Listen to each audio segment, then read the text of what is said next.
ಪದ್ಧತಿಗಳು ಮಾಡ್ತಾರೆ. ಆ ತರದ ಮಾಡರ್ನ್ ಪದ್ಧತಿಯಲ್ಲಿ ತಿಳ್ಕೊಳ್ಳಿ ಸ್ವಲ್ಪ. ನಿಂತ್ಕೊಂಡು ಮಾಡ್ಬೋದು, ಆದ್ರೆ ನಾನು ನಿಂತ್ಕೊಂಡು ಮಾಡಿಸ್ತಾ ಇಲ್ಲ. ನಿಂತ್ಕೊಂಡು ಮತ್ತೆ ನೀವು ಡಿಸ್ಟರ್ಬ್ ಮಾಡ್ಕೊಳ್ತೀರಿ. ಒಂದ್ಸರಿ ಫಿಕ್ಸ್ ಆಗಿದ್ದೀರಿ, ಹಂಗಾಗಿ ಆಯ್ತಾ.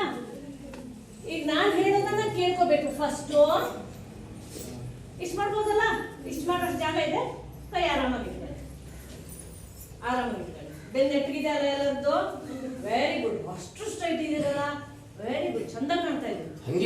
ಈಗ ಏನಂತ, ಇದು ಆರೋಗ್ಯ ದೃಷ್ಟಿಯಿಂದ ನೀವು ಬಹಳ ಒಳ್ಳೇದು. ಸ್ಟ್ರೈಟ್ ಕೂರೋದಿದೆಯಲ್ಲ ತುಂಬಾ ಒಳ್ಳೆ. ಯಾವಾಗೆಲ್ಲ ಹೊತ್ಕೊಂಡು ಓಡಾಡ್ತೀರಲ್ಲ ಸಿಕ್ಕಾಪಟ್ಟೆ ವಜ್ಜದು ಹೊತ್ಕೊಂಡು ಓಡಾಡ್ತೀರಾ,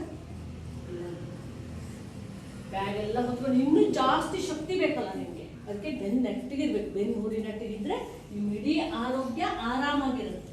ಆಯ್ತು. ಈಗ ಕೈ ಮುಂದ್ ಮಾಡಿದ್ರಿ, ಜಸ್ಟ್ ಕೈ ಮುಂದ್ ಮಾಡಿದ್ರಿ. Africa, Africa, America, Bharat, America, Africa, Bharat, America, America, Africa, Bharat, Africa, Bharat, America, Africa, Bharat, America, Africa, Bharat, America, Africa, Bharat. ಏನೇನಾಯ್ತು ಕೈ? ಇಲ್ಲ ಇಲ್ಲ ಇಲ್ಲ, ಎರಡು ತರನು ಇದೀವಿ ನಾವು. ಹಂಡ ಬಂಡ ಇದ್ದೇವೆ ಒಂದರ ಅಲ್ಲ, ಹಂಡ ಬಂಡ ಇದ್ದೇವೆಲ್ಲ. ಪೂರ ಬೆಳ್ಳಗೂ ಇಲ್ಲ, ಪೂರ ಕಪ್ಪು ಇಲ್ಲ ಅಲ್ವಾ. ಅದಕ್ಕೆ ನಾವೇನ್ ತೋರಿಸಿದ್ವಿ, ನಾವು ಈ ಆಟ ಆಡೋದ್ರ ಮೂಲಕ ಪ್ರಪಂಚದಾದ್ಯಂತ ಹಿಂದೆ ವೆರಿ ಗುಡ್. ಹಾಯ್, ಅವರಕ್ಕೆ ಮಂಡಕ್ಕಿ ಅಷ್ಟೇ. ವಿವೇಕಾನಂದರು ಯಾರು? ವಿವೇಕಾನಂದರ ಬಗ್ಗೆ ನಿಮ್ಗೆ ಏನಾದ್ರು ಗೊತ್ತಾ? ಒಬ್ಬರೇಳಿ.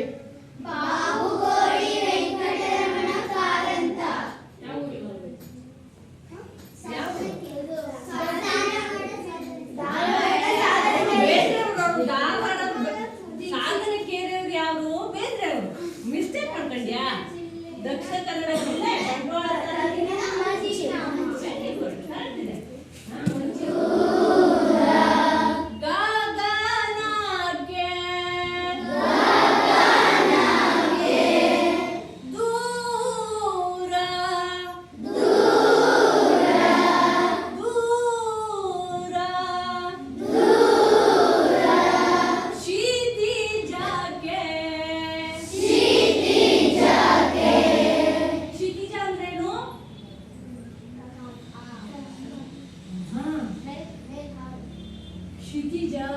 ಕ್ಷಿತಿಜ ಅಂದ್ರೆ ಭೂಮಿ ಮತ್ತು ಆಕಾಶ ಎರಡು ಸೇರುವಂತ ಜಾಗ ಇರುತ್ತಲ್ಲ.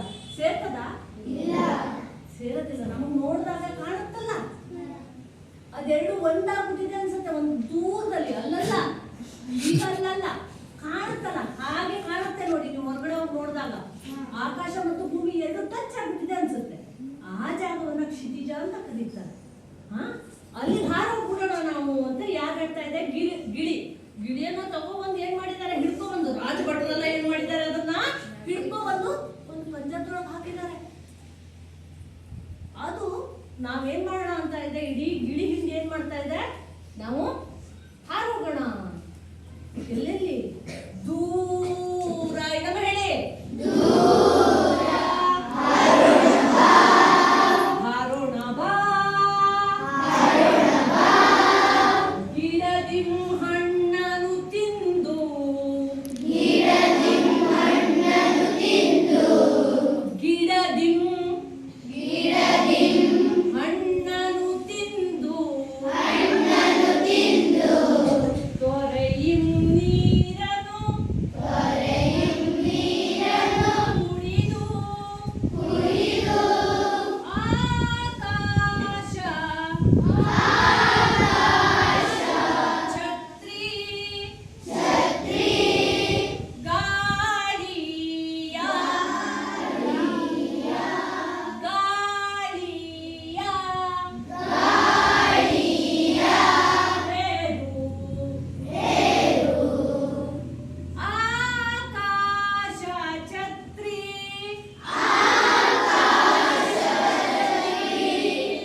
ವೇಷಭೂಷಣ ಕಣ್ಣಿಗೆ ಕಾಣುತ್ತೆ. ಮನರಂಜನೆ ಏನು ಕಾಣುತ್ತೆ? ಹಾಸ್ಯ. ಮತ್ತೇನಿರುತ್ತೆ? ಮೇಕಪ್ ಆಯ್ತು. ಆಮೇಲೆ ಹಾ, ಆಮೇಲೆ ಬರೀ ಸೆಟ್ಟ ಆರ್ಟಿಸ್ಟ್ ಇರ್ತಾರೆ. ಆಮೇಲೆ ಅಲ್ಲೆಲ್ಲ ಒಂದು ಲೋಟ ಮತ್ತೆ ಬಡ್ಲಿ ಇರ್ತದೆ, ಅದಕ್ಕೆ ಅಂತ ಹೇಳ್ತಾರೆ ಪ್ರಾಪರ್ಟೀಸ್ ಅಂತ ಕರೀತಾರೆ, ಪರಿಕರ. ಪರಿಕರಗಳು ಅಂತ ಕರೀತಾರೆ. ವೇಷಭೂಷಣ ಇರುತ್ತೆ, ಪರಿಕರ ಇರುತ್ತೆ ಆಯಾ ನಾಟಕಕ್ಕೆ ಸಂಬಂಧಪಟ್ಟಾಗೆ, ಮತ್ತೆ ಮೇಕಪ್ ಇರುತ್ತೆ, ಸೆಟ್ ಇರುತ್ತೆ.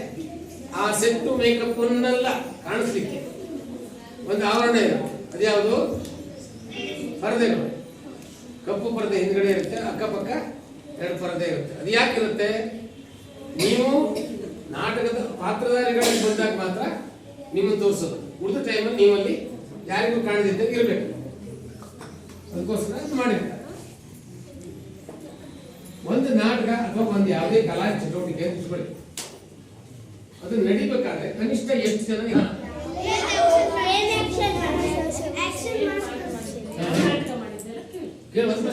ಹೇಳಿ? ಯಾರು? ಒಂದೇ ಸ್ಟೇಷನ್ ಓಪನ್ ಒಬ್ಬರೇ, ನೀನೊಬ್ಬರೇ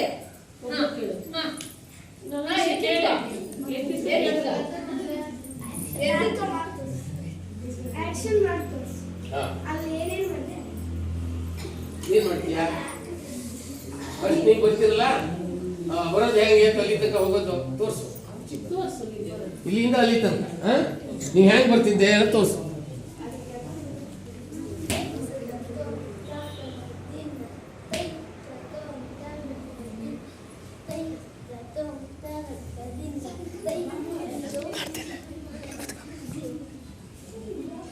ನಿನ್ ಹೆಸರೇನಾಗಿ? ಹಾ, ತಡೆ. ಅದು ಯಾಕೆ ಹಂಗೆ ಬರ್ತಾನೆ ಅವನು? ತಡೆ ಅವನು ಬಂದು ನೋಡಿರಲ್ಲ ನೀವು, ಏನು ಅನ್ನಿಸ್ತಾ ಇದೆ? ಕಷ್ಟಪಟ್ಟು ನಡೀತಾ ಇದನ್ನ ಇವತ್ತು ನಾನು ಒಂದು ಪೇರ ಮಾತ್ರ ಹೇಳ್ಕೊಡ್ತೇನೆ. ಮುಂದೆ ನೀವು ಒಂದು ಸಾಹಿತ್ಯವನ್ನ ದೊಡ್ಡವರಾದ್ಮೇಲೆ ನೀವೇ ಹುಡ್ಕೋಬೇಕು. ನಾನು ಹೇಳ್ಕೊಡೋದು ಅದನ್ನ ನೀವು ಹುಡುಕ್ಬೇಕು. ಮುಂದೆ ನೀವು ಬೇರೆ ಬೇರೆ ಪದ್ಯಗಳನ್ನ ನೀವು ಓದೋ ಹಾಗಾಗಬೇಕು. ಯೂಟ್ಯೂಬಲ್ಲಿ ಸರ್ಚ್ ಮಾಡೋದಲ್ಲ, ನೀವು ಓದಬೇಕು. ಬೇರೆ ಅವ್ರ ಸಾಹಿತ್ಯಗಳು ಇರುವಂತ ಲೈಬ್ರರಿ ಇದೆ ನಮ್ಮ ಸಿದ್ದಾಪುರದಲ್ಲಿ, ಚೆನ್ನಾಗಿದೆ. ಬೇಕಾದಷ್ಟು ದೊಡ್ಡ ಲೈಬ್ರರಿಗಳಿದ್ದಾವೆ. ಕೆಲವು ಮನೆಗಳಲ್ಲಿ ಇದೆ ಲೈಬ್ರರಿ. ತಿಳಿತು? ಓದ್ಬೇಕು.